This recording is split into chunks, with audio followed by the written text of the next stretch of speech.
पिछले चंद हफ्तों से जो स्टेटमेंट्स महाराष्ट्र के सरकार के मिनिस्टर्स और चीफ मिनिस्टर तरफ से आ रहे हैं उसको देखने की जरूरत है। और सबसे बड़ा प्रोवोकेशन तो वो सत्ता में है, गवर्नमेंट में है, और गवर्नमेंट प्रोवोकेटिव स्टेटमेंट्स दे रही है। और बड़ा अफसोसनाक है, आप देख लीजिए पिछले 4-5 दिन पुराना स्टेटमेंट उठाकर देख लीजिए, तो ये वो खुद प्रोवोकेशन किए और उनको इस बात की अपनी जिम्मेदारी का एहसास भी नहीं है कि वो मंत्री हैं, मुख्यमंत्री हैं। और दूसरी बात यह है कि आपने कई तस्वीर किसी बादशाह के बनाकर जलाए पूरे महाराष्ट्र में, कोई रिएक्शन नहीं हुआ, तो आपको तकलीफ हो गई। तो आपने क्या किया कि कुरान की जो आयतें हैं, जो वर्सेस हैं कुरान के, जो एक कपड़े पर लिखी जाती हैं, उसको आपने जलाया।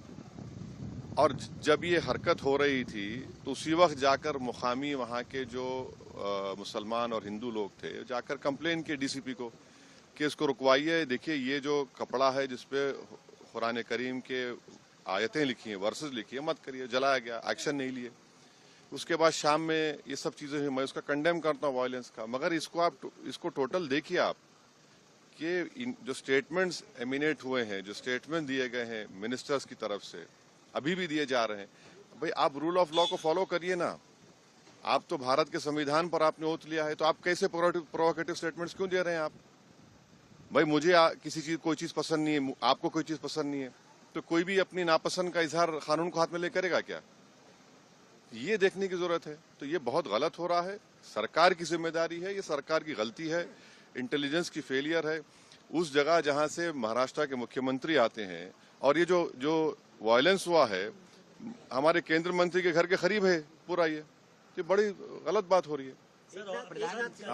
अब हो गया। सर, फडणवीस साहब ने कहा है कि ये बहुत रिग्रेटेबल है, बहुत दुख की बात है कि स्टेट एक्सचेकर से औरंगजेब के कब्र की देखभाल करनी पड़ती है। आप सत्ता में हैं, आपके जो आइडियोलॉजी है उसको बाजू रखिए। आपकी आइडियोलॉजी होने चाहिए भारत का कॉन्स्टिट्यूशन और रूल ऑफ लॉ को अपहोल्ड करना। 6 दिसंबर 1992 को क्या हुआ, और उसके बाद सुप्रीम कोर्ट ने उसको एग्रीगेस एक्ट कहा।